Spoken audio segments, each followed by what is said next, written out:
During our movie night at home, my boyfriend fell asleep on the couch with his phone unlocked. Messages kept coming in from work project, miss your touch already. And last night was amazing. Can't wait to see you again tomorrow. We'd been together for 3 years and just put a deposit down on a house. My heart racing, I put his phone back and gently covered him with a blanket like nothing happened. Yesterday, my phone had 51 increasingly desperate texts. Me and Harrison have been together for 3 whole years. Like, we just put a deposit down on a cute little craftsman house in the suburbs last week. We had names picked out for our future kids. We had a joint Costco membership, y'all.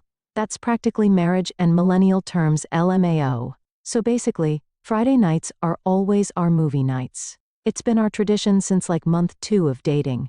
We take turns picking the movie, make some fancy popcorn, I'm talking nutritional yeast and everything, and just chill together after a long work week. It's honestly been my favorite part of every week for years now. This past Friday was Harrison's turn to pick, and he chose some boring documentary about cryptocurrency. Edit, not trying to offend any crypto bros out there, just not my thing. About 45 minutes in, I noticed he was completely knocked out on the couch. Not surprising since he claimed he'd been working late all week on some big project at work. I was about to wake him up and suggest we just go to bed when his phone lit up on the coffee table. And then it lit up again. And again, y'all, his phone was unlocked.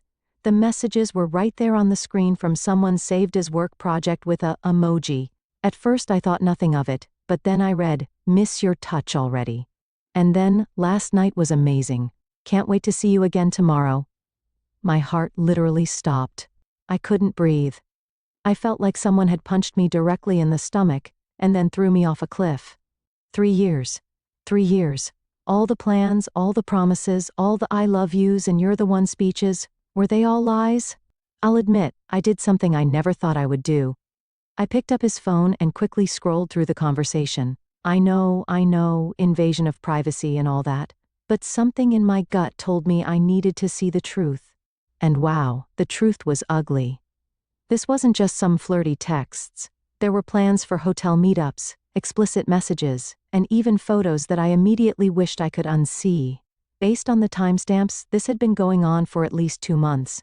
There were messages about me, about how he was handling the Gloria situation, and how he was trying to figure things out but didn't want to hurt me, as if cheating on me for months wasn't already hurting me. The audacity of this man. I wanted to scream. I wanted to throw his phone through the window. I wanted to wake him up and demand answers. But something inside me, something cold and calculating that I didn't even know existed, told me to wait. So I gently placed his phone back exactly where it was. I pulled the throw blanket over him like a loving girlfriend would, and I went to the bathroom where I had the quietest panic attack of my life. Edit. Just to clarify, I didn't confront him that night. I needed time to process and plan. I spent the rest of the night pretending to sleep while my mind raced with questions. Who was this person? How long had this really been going on? Was this why he'd been working late so often? What about our house? The deposit was most of my savings. The next morning was surreal. Harrison woke up, kissed my forehead, and acted like everything was normal.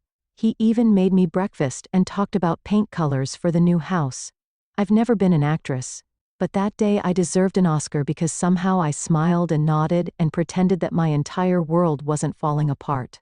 As soon as he left for his Saturday morning gym session, which I now realized was probably meeting up with work project, I called my best friend Sally.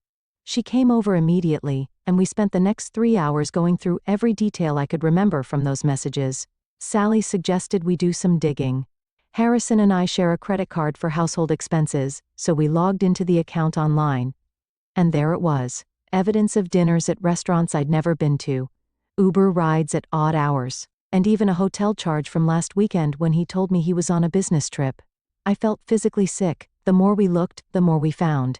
It was like every suspicion I'd ever pushed down over the last few months was being confirmed. The late nights, the sudden work emergencies, the new Dior cologne he started wearing, the password changes on his laptop. It all made sense now. But here's where I need advice, Reddit.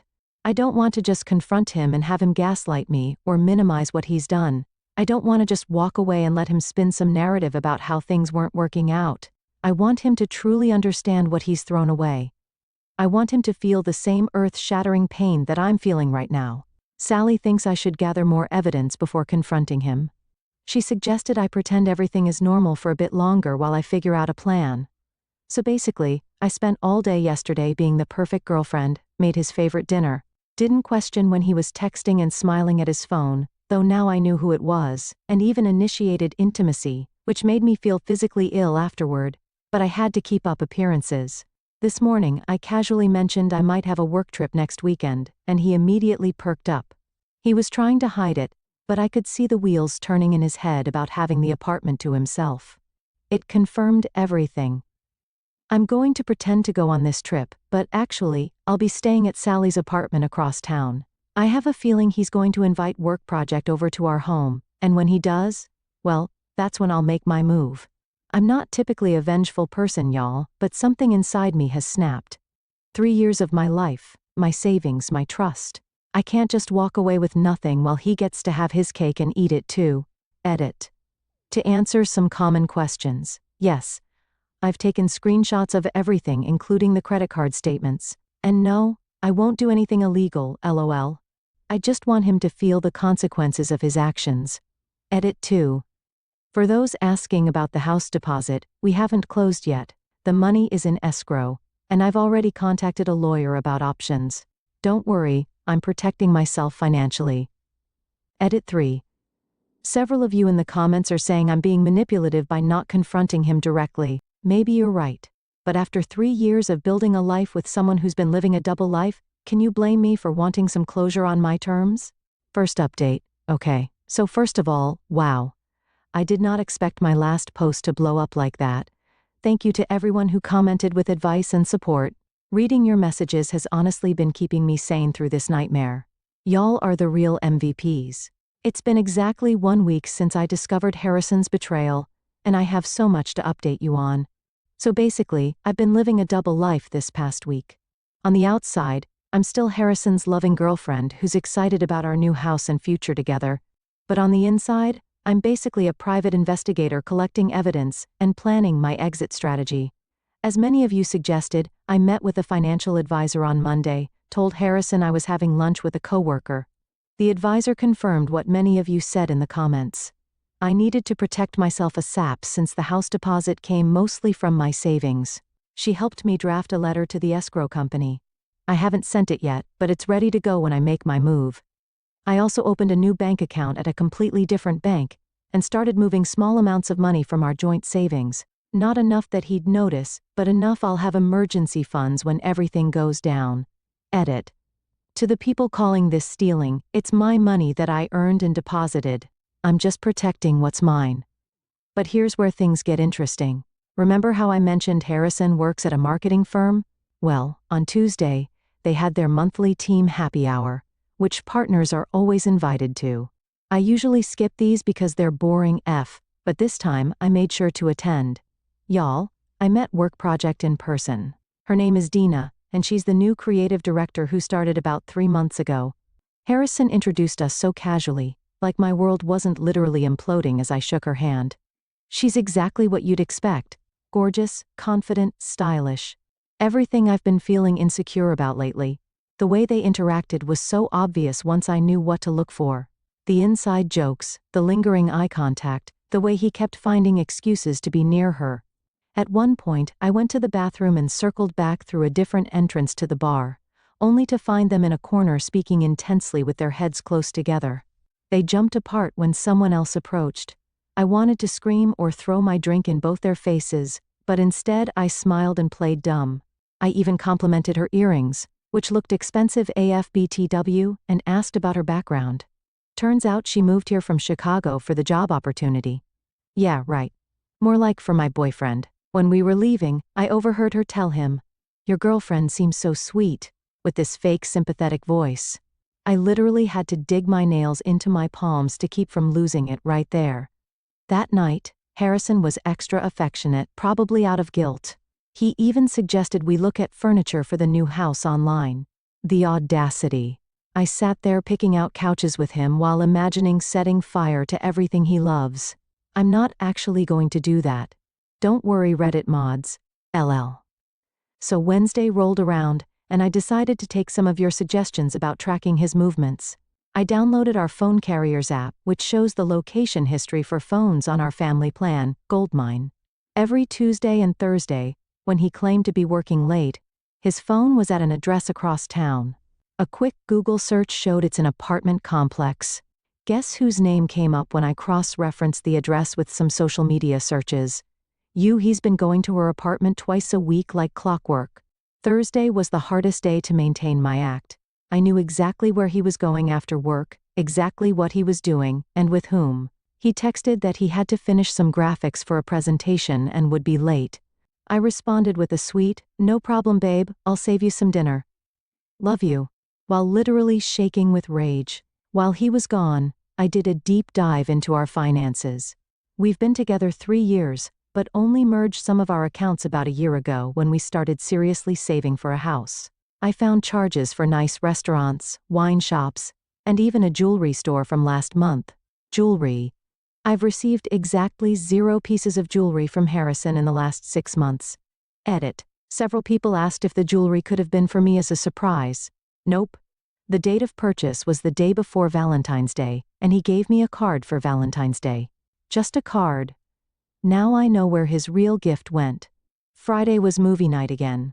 The irony wasn't lost on me that exactly 1 week before, my life had been turned upside down during this same tradition. Harrison picked another documentary about some tech billionaire equally boring. This time I watched him instead of the movie. The way he kept checking his phone, the way he angled it away from me when texting. All these behaviors I'd previously ignored now screamed red flags.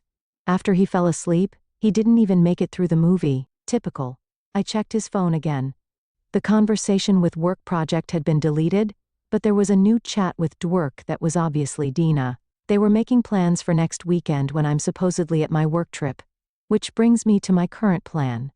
I've told Harrison I'll be leaving Thursday night for a healthcare conference in Denver. I work in office management, so this is plausible. In reality, I'll be at Sally's apartment across town, watching everything unfold via the doorbell camera I secretly installed yesterday while Harrison was at the gym. Based on their texts, Dina will be coming over Friday night to our apartment, probably sleeping in our bed. The thought makes me physically ill, but it will be the final proof I need. While they're playing house in my absence, I'll be executing the next phase of my plan. 1. Sending the letter to the escrow company about the house deposit. 2. Transferring the remaining money from our joint accounts. 3. Packing up my essential belongings. I've already been slowly moving sentimental items to Sally's. 4. Printing copies of all the evidence I've gathered. 5. And finally, preparing for the confrontation of a lifetime. Several of you suggested some wild revenge scenarios in the comments, and I appreciate the creativity. But I've decided I want something more impactful. I don't just want a momentary gotcha moment. I want Harrison to understand exactly what he's losing, not just me, but our future, his reputation, and his dignity. The hardest part has been pretending everything is normal this week. We've still been sleeping in the same bed, eating meals together, making plans for the future. Yesterday, he wanted to talk about potentially getting a dog for the new house, and I had to sit there nodding and discussing breeds while knowing there will be no house, no dog, and no future. Sometimes I look at him and still see the man I fell in love with. The man who held my hand through my dad's health scare last year. The man who surprised me with concert tickets for bands I love. The man I thought I'd grow old with. And then I remember the texts, the lies, the betrayal, and I feel nothing but cold determination. Am I doing the right thing, Reddit? He's taken so much from me already. My trust, my plans for the future, my sense of security. I want to take back some power in how this ends. Edit. To address some common questions. Yes, I've been tested for STIs. All clear so far. And, yes, I've documented everything for potential legal issues with the house. Edit 2. Several people asked if I've considered that this could all be explained away somehow. Trust me. There is no innocent explanation for the text I saw and the evidence I've gathered. This isn't a misunderstanding. Second update. Y'all, my hands are literally shaking as I type this update. The past 72 hours have been the most emotionally draining of my life, but what went down was so much more satisfying than I could have imagined. I'm still in shock that I actually went through with it. So basically, let me pick up where I left off. Last Thursday, I kissed Harrison goodbye with my overnight bag packed for my conference in Denver. He actually helped carry my bag to the car, told me he'd miss me, and that he'd just be catching up on work while I was gone. The lies this man tells with a straight face, unbelievable.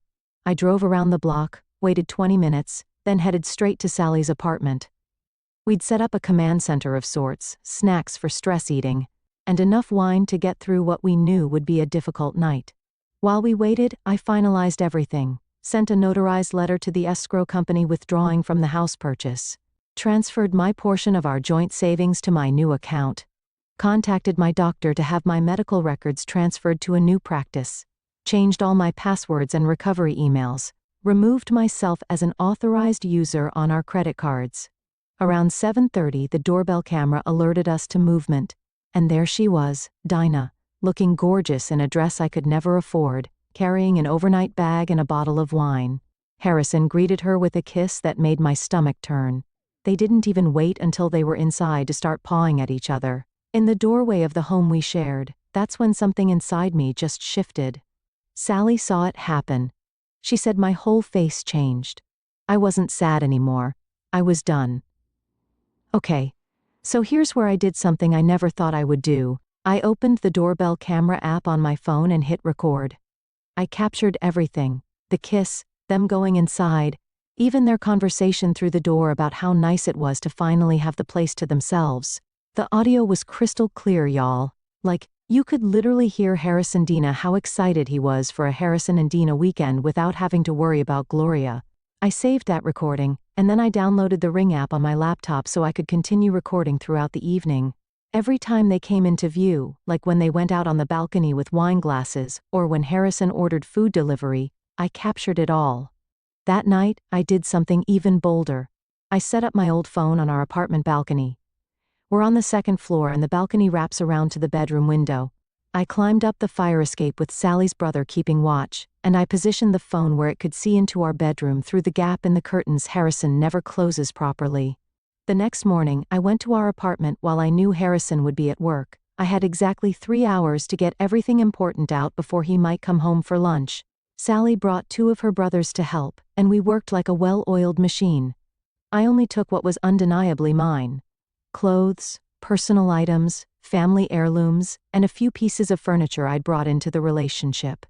I left all the joint purchases and anything that could be disputed. I wasn't interested in stuff, I just wanted out. Before I left, I did one final sweep to make sure I hadn't forgotten anything important. In the bathroom, I found her hairbrush and makeup on my vanity. In the kitchen, there were 2 wine glasses in the sink. And in the bedroom, well, let's just say the evidence of their night together was obvious. I left my key on the counter along with some printed evidence of their affair. A few text screenshots, some credit card statements, just enough to let him know I wasn't clueless. But I kept the recordings for myself for now. Then I blocked Harrison on everything: phone, email, social media, even Venmo. I contacted our friends and family to let them know we had broken up, and that I wouldn't be discussing details, but that I needed space from anything related to Harrison. I expected to feel victorious after executing my plan so perfectly. Instead, I just felt empty. 3 years of my life, gone. Single morning. I cried the entire way back to Sally's apartment. But then, his messages started coming through on my work email, the one communication method I'd forgotten to block. First email, 12:34 p.m. Gloria, where are you? Just came home for lunch and saw your stuff gone. What's happening? Call me ASAP. Second email, 12:46 p.m. I see the papers you left. This isn't what you think. Please call me so I can explain. Third email, 1:03 p.m. I know I've made mistakes, but we can work through this. Don't throw away 3 years over a misunderstanding. A misunderstanding? Is that what we're calling sleeping with your coworker for months while planning a future with someone else? The emails kept coming all afternoon, each one more desperate than the last. By evening, he was alternating between apologizing profusely and being angry that I invaded his privacy and acted so drastically without talking to him first. When the emails didn't work, he started showing up at places he thought I might be. My favorite coffee shop, my parents' house, Sally's apartment. Thankfully, she didn't tell him I was staying there. He even went to my workplace, causing such a scene that my boss almost called security. The audacity of this man to act like I'm the one who did something wrong. That's when the rage I'd been suppressing finally boiled over. So I did it. I really did it. I created a private link to all the recordings, the doorbell footage, the balcony conversation, everything, and sent it to Harrison's parents. Edit. To those saying this was too harsh, maybe. But this man was planning to buy a house with me while carrying on an affair. His parents had helped with our house deposit. They deserve to know who their son really is. I didn't include any angry message or explanation. I simply wrote, I thought you should know why Harrison and I won't be buying the house together after all. I'm sorry to send this, but you deserve the truth. 10 minutes later, Harrison's phone apparently blew up with calls from his parents. How do I know?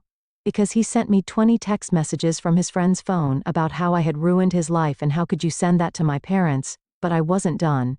I also sent the link to his boss, not out of pure revenge, but because their company has a strict policy against inter-office relationships, especially between people at different levels. They had been conducting their affair on company time, using company resources. Edit.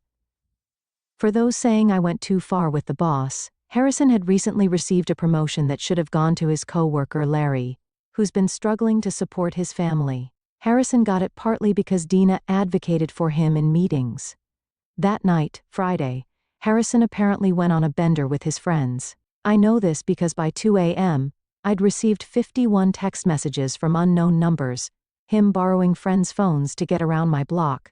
They ranged from, I love you more than anything, to, you've destroyed everything I've worked for, to, how could you do this to me? My personal favorite, you can't just disappear after 3 years together and expose my personal life to everyone. What am I supposed to tell people? Maybe tell them the truth? That you're a cheating liar who got caught? Saturday morning, Dina herself reached out via Instagram, now also blocked. Her message wasn't apologetic this time. Apparently she'd been called into an emergency meeting with HR, and was facing possible termination. She blamed me for overreacting and not handling this like an adult. By Saturday afternoon, word had spread through our friend group. The reactions have been mixed. Some immediately took my side, disgusted by Harrison's behavior. Others think I went nuclear by involving his workplace and family. A few have tried to remain neutral, saying I should have just walked away quietly. But here's the thing about consequences. Sometimes they need to be public. Harrison wasn't just betraying me in private. He was lying to his parents about the house, manipulating workplace dynamics for his benefit, and planning to continue his double life indefinitely. Why should I be the only one bearing the pain of his choices? Saturday evening, Harrison's mother called me. How did I forget to block her number? To my shock, she wasn't angry at me at all. She was devastated about what her son had done and thanked me for showing her the truth, painful as it was. She apologized for raising such a dishonest man and said their family would be having some serious conversations with Harrison. After that call, I turned off my phone completely for 24 hours. I needed a break from the drama, from the emotions, from the constant reminders of what I'd lost. When I turned it back on this morning, there were more messages, more missed calls, more people wanting a piece of me and my story. So where am I now? Still at Sally's, still processing, still alternating between confidence in my decision and moments of wondering if I went too far. The apartment manager has confirmed Harrison is clearing out his stuff today, so I can return there soon if I want to, but I'm not sure I do want to. That apartment is filled with memories I'm not ready to face alone. I'm thinking of finding a new place entirely, a fresh start. I've also decided to take a week off work to clear my head. My boss was incredibly understanding once I explained the situation, minus the gory details.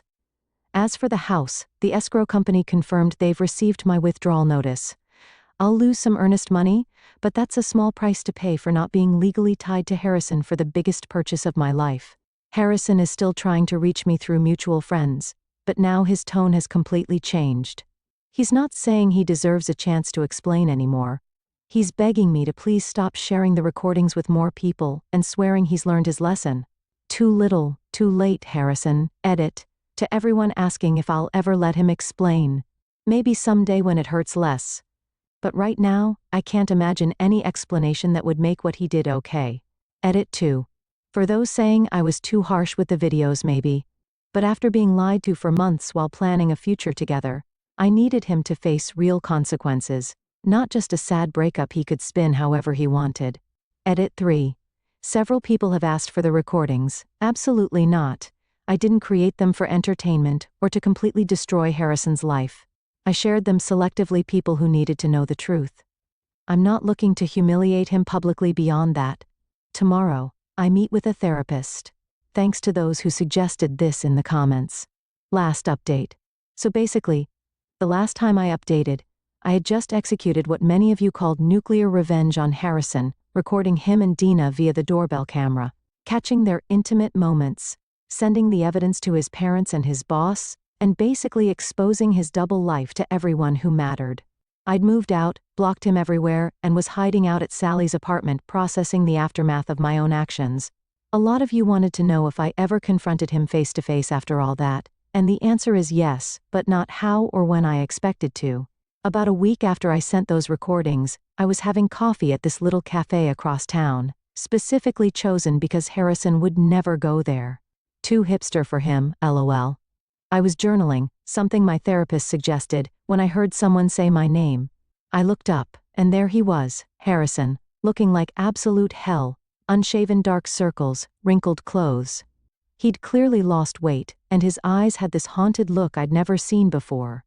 For a split second, I felt this surge of satisfaction seeing him so wrecked. Then it was replaced by pure anxiety, because I was not ready for this confrontation. He asked if he could sit down. My first instinct was to say no and leave, but something in me needed closure, so I nodded. What followed was the most honest conversation we'd had in months, maybe ever. I just listened as he tried to explain himself. The affair with Dina had started as flirting at work, then drinks after late meetings, and eventually, well, you know. He claimed he never meant for it to happen. Classic. That he had been stressed about the house purchase. Oh please. That he still loved me, but had gotten caught up in the excitement. Gagged me. But then he addressed what I'd done, sending the recordings to his parents and boss. To my surprise, he didn't seem angry about it anymore. He said, after the initial shock and humiliation, he realized it was exactly what he deserved. His parents had apparently given him the disappointment talk of a lifetime. They'd made him pay back their portion of the house deposit and told him he needed to grow up and face consequences. At work he'd been put on probation and removed from Dinah's department. Larry, the co-worker who should have gotten Harrison's promotion, was now being considered for advancement instead. When he finished talking, I asked just one question. If I hadn't found out and if I hadn't exposed everything, how long would you have continued lying to my face every day? He couldn't answer. And that told me everything. I told him calmly that while I appreciated his honesty now, it was too late. That he hadn't just cheated, he had stolen my time, my trust, and my sense of reality. That while he was figuring things out, I was planning our future, believing in promises that were already broken. When I told him I forgave him, not for his sake, but for mine. Because carrying anger would only hurt me in the long run, his face when I said that. It was like he'd been preparing for more rage, and had no defense against compassion. I left him sitting there at the cafe, and it felt like closing the final chapter of a book I never wanted to read again. Edit. So many of you have asked if this means we got back together. Absolutely not. Forgiveness doesn't mean reconciliation. The weeks that followed were a blur of practical matters. Found a cute studio apartment that's just mine and decorated it exactly how I want. Sorted out the financial mess from the canceled house purchase. Lost some money but protected most of my investment. Started therapy twice a week. Best decision ever, y'all. Leaned heavily on friends who showed up in ways I never expected. As for Dina, she actually reached out again about 2 months after everything went down. Turns out, after the HR investigation and all the drama at work, she decided to transfer back to Chicago office. She told me Harrison had been lying to her too, telling her our relationship was basically over, that we were only staying together until the house purchase was complete for financial reasons. She apologized again for her part in everything and wished me well.